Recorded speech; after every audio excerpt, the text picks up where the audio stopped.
నమస్కారం. ఈ రోజు మనం ఒక ఆసక్తికరమైన అంశాన్ని డీకోడ్ చేయబోతున్నాం. ఎప్పుడైనా ఆలోచించారా, మనకి బాగా తెలిసిన పాత తెలుగు కథల్లో దాగున్న లీడర్షిప్ సీక్రెట్స్ ఏంటని? అవును, ఈ రోజు మనం ఒక సాంప్రదాయ కథని తీసుకుని అందులో కాన్ఫ్లిక్ట్ రిజల్యూషన్ అంటే గొడవల్ని ఎలా పరిష్కరించాలి అనే సైకలాజీ కోణంలో విశ్లేషించబోతున్నాం.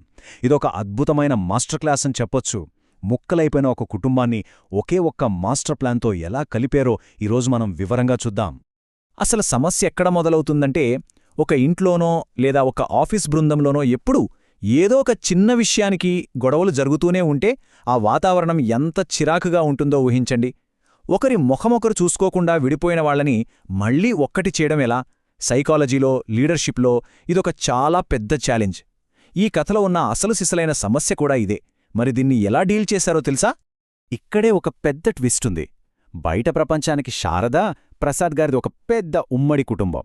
కాని ఆ ఇంటి లోపలేం జరుగుతోందో చూస్తే ఎవరైనా షాక్ అవ్వాల్సిందే. ఎందుకంటే ఒకే ఇంట్లో 3 వేర్వేరు పొయ్యిలు వెలుగుతున్నాయి. నిజమండి, అత్తమామలు ఒకవైపు, 2 కొడుకులు కోడలు ఎవరికి వాళ్లు వేర్వేరుగా వంటలు చేసుకుంటూ పూర్తిగా విడిపోయారు. ఐకమత్యం లేకపోవడానికి ఇంతకంటే పెద్ద ఉదాహరణుంటుందా చెప్పండి? ఇంట్లో వాతావరణం ఎంత దారుణంగా ఉందంటే రోజూ ఒక యుద్ధమే.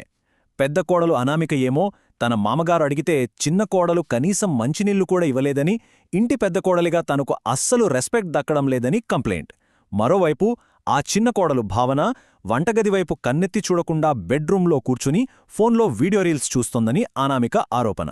ఇక రోజూ ఒకరినొకరు నిందించుకోవడమే సరిపోతుంది.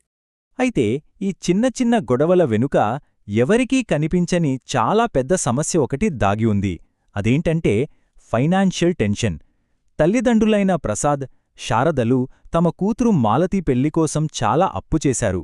ఆ అప్పు ఎలా తీర్చాలో అర్థంకాక వాళ్ళు లోపల కుమిలిపోతున్నారు.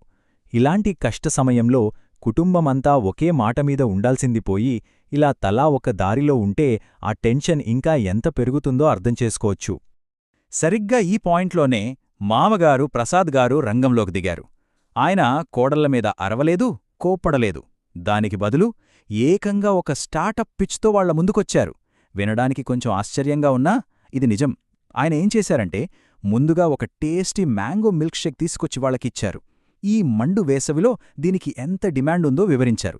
దానికి కావాల్సిన ముడిసరుకు మన ఇంటి పెరట్లోనే ఫ్రీగా దొరుకుతుందని చెప్పారు. లాస్ట్లో ఒక బంపర్ ఆఫర్ ఇచ్చారు. లాభాలన్నీ మీరే ఉంచుకోండి, ఆ డబ్బుతో చక్కగా మీకిష్టమైన బంగారం కొనుక్కోండి అని చెప్పారు. ఆయన వేసిన బిజినెస్ ప్లాన్ ఎంత పక్కాగా ఉందో చూడండి. చిన్న గ్లాస్ మిల్క్ షేక్ 10 రూపాయలు, జంబో గ్లాస్ అయితే 20 రూపాయలు. ఇంత భయంకరమైన